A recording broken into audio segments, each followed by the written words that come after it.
Bismillahirrahmanirrahim. Assalamualaikum warahmatullahi wabarakatuh.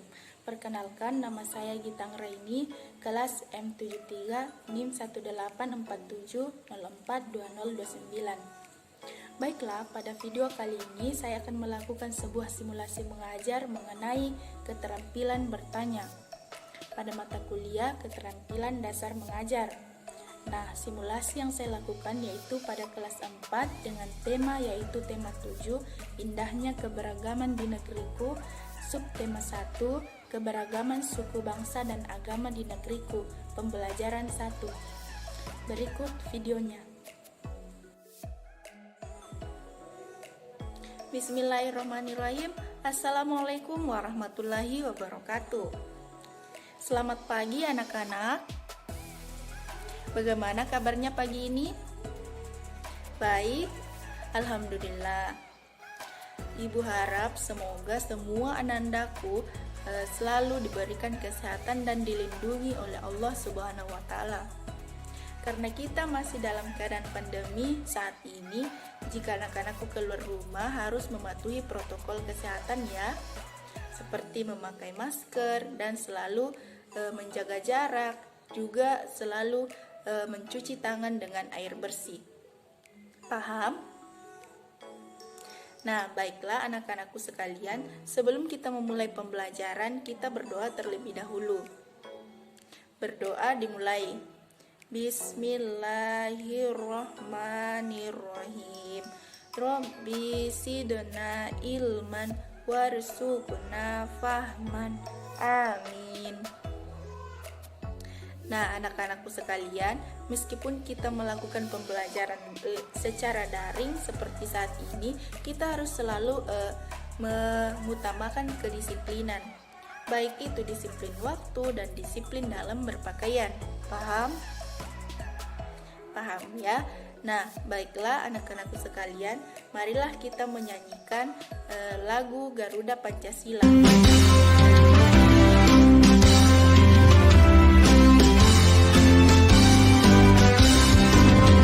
Garuda Pancasila, akulah pendukungmu, patriot proklamasi, sedia berkorban untukmu. Pancasila dasar negara, rakyat adil makmur sentosa, pribadi bangsaku. Ayo maju, maju, ayo maju, maju, ayo maju, maju.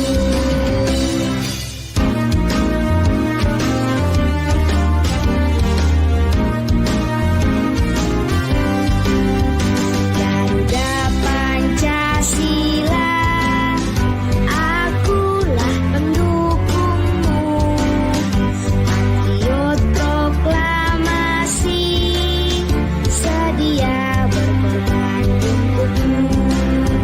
Pancasila dasar negara, rakyat adil makmur sentosa, pribadi bangsaku. Ayo maju, maju, ayo maju, maju, ayo maju, maju.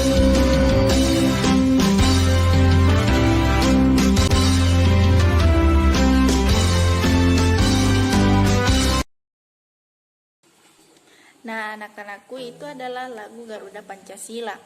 Baiklah anak-anakku, apakah sudah siap mulai belajar? Siap? Nah, Ibu absen terlebih dahulu ya. Andini hadir. Alfi hadir. Arman hadir. Liz di mana ya? Oh itu, hadir. Ini siapa nih? Rahman. Oh iya, hadir. Nah, semuanya hadir ya hari ini anak-anakku. Baiklah. Nah, sebelum memulai pembelajaran, kita hari ini akan belajar mengenai tema 7, indahnya keberagaman di negeriku, subtema 1, yaitu keberagaman suku bangsa dan agama di negeriku, pembelajaran 1. Baiklah anak-anak, tadi kita telah menyanyikan lagu Garuda Pancasila. Ada yang tahu apa itu Garuda Pancasila? Ya, Alpi silahkan. Nah, Garuda Pancasila itu merupakan lambang negara kita. Nah, di dalam Garuda Pancasila terdapat satu kalimat, yaitu kalimat Bhinneka Tunggal Ika. Ada yang tahu apa arti dari Bhinneka Tunggal Ika? Jadi, Bhinneka Tunggal Ika artinya berbeda-beda tetap satu. Anak-anak, walaupun kita berbeda-beda, kita harus tetap menjadi satu kesatuan agar Indonesia tetap kuat. Nah, anak-anak, apa saja perbedaan yang ada di Indonesia? Bayu, silahkan. Ya, dari cara kita berpakaian juga berbeda. Dari bahasa, agama, tarian. Ya, tarian di Indonesia sangat bermacam-macam, baik itu tarian modern maupun tarian tradisional. Nah, anak-anak, bagaimanakah sikap kita dalam menyikapi perbedaan tersebut? Ya, kita harus saling menghargai, harus hidup rukun, dan tetap menjaga perbedaan itu agar tidak terjadi selisih paham. Kemudian, untuk lebih lanjut, silakan simak teks bacaan berikut ini. Suku bangsa di Indonesia. Sejak dahulu kala, bangsa Indonesia hidup dalam keragaman kalimat Bhinneka Tunggal Ika. Pada lambang negara Garuda Pancasila, bukan cuma slogan. Penduduk Indonesia terdiri atas beragam suku bangsa, agama, bahasa, adat, dan budaya, tetapi semua dapat hidup berdampingan. Berdasarkan hasil sensus Badan Pusat Statistik tahun 2010, bangsa Indonesia terdiri atas 1.331 suku. Berdasarkan sensus itu pula, suku bangsa terbesar adalah suku Jawa yang meliputi 40,2% dari penduduk Indonesia. Suku Jawa ini merupakan gabungan dari suku-suku bangsa di Pulau Jawa, yaitu Jawa, Osing, Tengger, Samin, Bawean, Naga, dan suku-suku lainnya. Suku yang paling sedikit jumlahnya adalah suku Nias dengan jumlah 1.041.925 jiwa atau hanya 0,44% dari jumlah penduduk di Indonesia. Namun, suku-suku Papua yang terdiri atas 466 suku, jumlahnya hanya 2.693.630 jiwa atau 1,14% dari jumlah penduduk Indonesia. Sedangkan etnis Tionghoa jumlahnya 2.832.510 jiwa atau 1,2% penduduk Indonesia. Nah, anak-anak, ini merupakan tanda bahwa di Indonesia memiliki sangat bermacam-macam dan sangat banyak suku bangsa. Nah, anak-anak, setelah membaca teks bacaan tersebut, adakah kata sulit yang kalian temukan?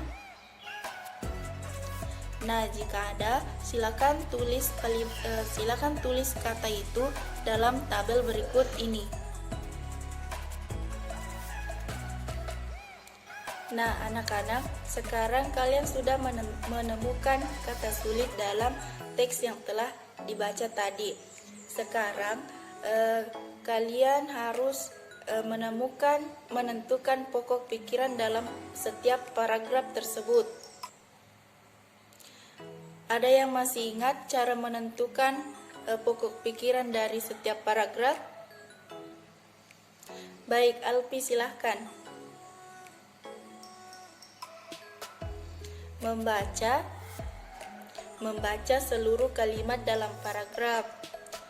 Masih ada yang bisa melanjutkan cara menentukan pokok pikiran pada paragraf? Ya, Arman. Menandai kalimat awal, kalimat akhir, atau kalimat awal dan kalimat akhir paragraf. Pintar. Masih ada lagi yang bisa melanjutkan cara menentukan pokok pikiran pada paragraf? Ya, menandai pikiran pokok yang terdapat di awal, di akhir, atau awal dan akhir paragraf. Pintar.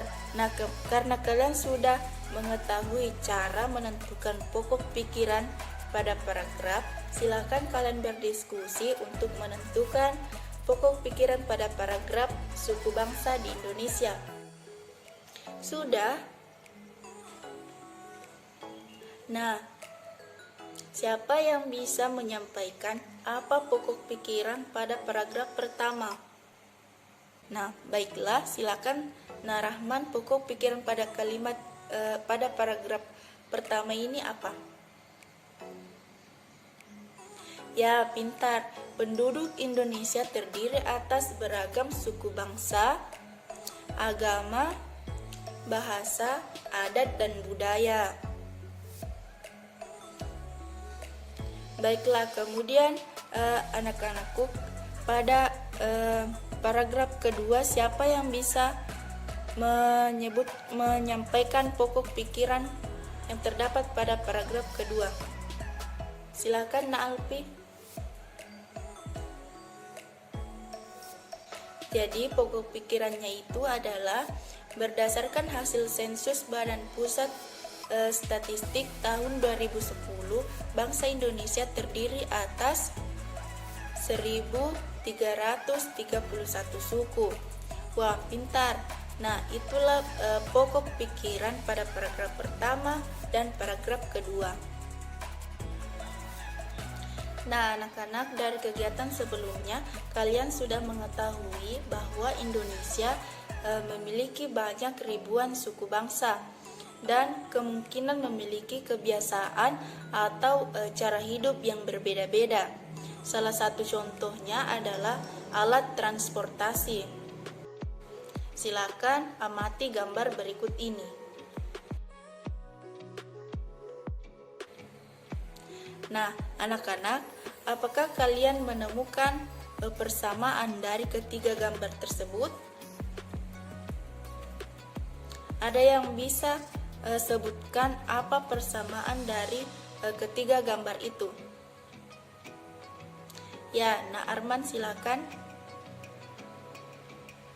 Ya, sama-sama ditarik oleh hewan.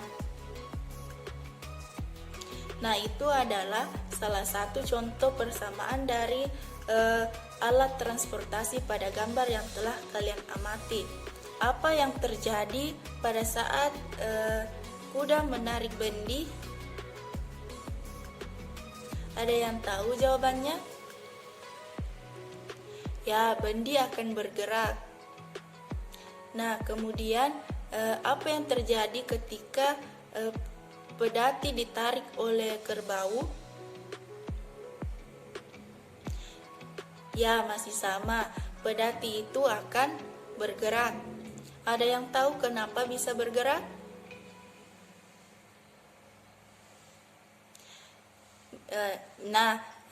Pedati atau bendi tersebut bisa bergerak karena adanya gaya yang diberikan oleh kerbau atau kuda. Nah, sekarang kalian lakukan percobaan seperti pada video berikut ini. Adik-adik, coba adik-adik lakukan kegiatan sederhana berikut ini. Coba adik-adik dorong meja belajarmu pelan-pelan hingga bergeser sedikit. Lalu setelah dorong, tarik ke posisi semula. Itu kegiatan yang pertama. Yang kedua, angkat tas sekolahmu, lalu letakkan lagi di posisi semula. Yang ketiga, ambil selembar kertas tak terpakai, lalu lipat atau remaslah kertas tersebut. Nah, dari kegiatan tersebut, isilah tabel berikut ini. Nah, ini adalah tabelnya ya adik-adik ya. Setelah melakukan percobaan, setelah melakukan aktivitas seperti tadi, adakah yang bisa menyimpulkan apa itu arti gaya? Ya, Nak Alfi, silahkan.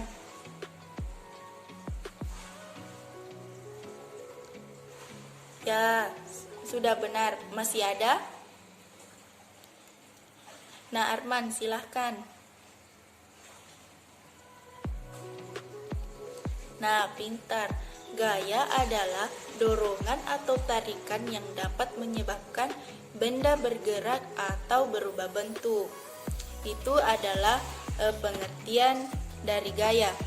Kemudian selanjutnya amati gambar berikut ini. Apa yang menyebabkan mobil pada gambar dapat bergerak? Ada yang tahu jawabannya? Ya, mobil bergerak karena menggunakan kekuatan otot. Kemudian pada gambar kedua, apa yang menyebabkan lampu dapat menyala? Ya, karena adanya aliran listrik. Kemudian pada gambar ketiga, apa yang menyebabkan jarum menempel pada batang magnet? Ada yang bisa sebutkan? Ya, karena adanya tarikan magnet. Kemudian pada gambar keempat, apa yang menyebabkan buah bisa jatuh dari pohonnya? Gaya gravitasi. Apa yang menyebabkan kursi mudah dipindahkan? Ya, kursi mudah dipindahkan karena adanya roda. Roda dapat menghilangkan gaya gesek kaki kursi dengan lantai. Nah, anak-anak, gaya mempunyai banyak jenis sesuai dengan sumber yang melakukan gaya. Macam-macam gaya antara lain yang pertama ada gaya otot, gaya listrik, gaya magnet, gaya gravitasi, dan gaya gesek. Nah, itulah macam-macam dari gaya. Kemudian anak-anak perhatikan aktivitas kegiatan yang menggunakan gaya otot berikut ini. Gambar yang anak-anakku sekalian amati, ada yang bisa jelaskan apa itu gaya otot? Nah, silakan Nak Arman. Ya, pintar sekali. Gaya otot adalah gaya yang dihasilkan oleh otot makhluk hidup. Ada yang bisa menjelaskan pengaruh gaya otot terhadap benda? Ya, Nak Rahman, silahkan. Nah, yang pertama berpindah tempat, yang kedua berubah bentuk, yang ketiga apa yang ketiga? Benda yang diam jadi bergerak. Yang keempat, ya, mempunyai arah. Nah, semuanya sudah paham mengenai gaya otot dan pengaruhnya terhadap benda. Nah, itulah pembelajaran kita hari ini. Ada yang bisa simpulkan apa pembelajaran kita pada hari ini, mulai dari yang pertama sampai yang terakhir kita bahas hari ini. Nah, marilah kita simpulkan. Kalau begitu, kita simpulkan sama-sama. Hari ini kita telah belajar yang pertama ada suku bangsa di Indonesia. Ya, pintar sekali. Ada suku bangsa di Indonesia. Kemudian Garuda Pancasila kalimat Bhinneka Tunggal Ika meskipun berbeda-beda harus tetap satu. Nah, kemudian ada macam-macam gaya. Gaya apa saja itu? Ya, gaya otot, gaya magnet, gaya listrik, gaya gravitasi, dan gaya gesek. Nah, kemudian yang terakhir kita bahas adalah gaya otot. Gaya otot itu ya yang dihasilkan oleh otot manusia. Pintar sekali. Kemudian anak-anak, dari penjelasan Ibu ada yang kurang dipahami atau perlu ditanyakan? Silahkan bertanya jika ada yang kurang dipahami. Sudah jelas? Nah, anak-anak, karena kalian sudah paham, anak-anakku sekalian mengerjakan tugasnya di rumah ya. Nah, tugasnya itu nanti Ibu kirimkan melalui grup WhatsApp. Nah, tugas itu akan kita bahas pada pertemuan selanjutnya. Paham? Oke, karena sudah paham, demikianlah pembelajaran kita hari ini. Jika anak-anakku pulang ke rumah, tidak perlu singgah-singgah di jalan untuk bermain lagi atau harus membantu orang tuanya di rumah jika diperlukan atau ibunya minta bantuan. Nah, anak-anakku sekalian, jangan lupa karena kita masih dalam keadaan pandemi harus tetap menjaga protokol kesehatan dan selalu memelihara kebersihan. Paham? Paham. Nah, demikianlah pembelajaran kita hari ini. Marilah kita membaca doa bersama-sama. Bismillahirrahmanirrahim. Wal asri innal insana lafi husri illal ladzina amanu wa amilu sholihati wa tawasau bil haqqi wa tawasau bis sabar. Amin. Nah, Ibu akhiri dengan ucapan Assalamualaikum warahmatullahi wabarakatuh.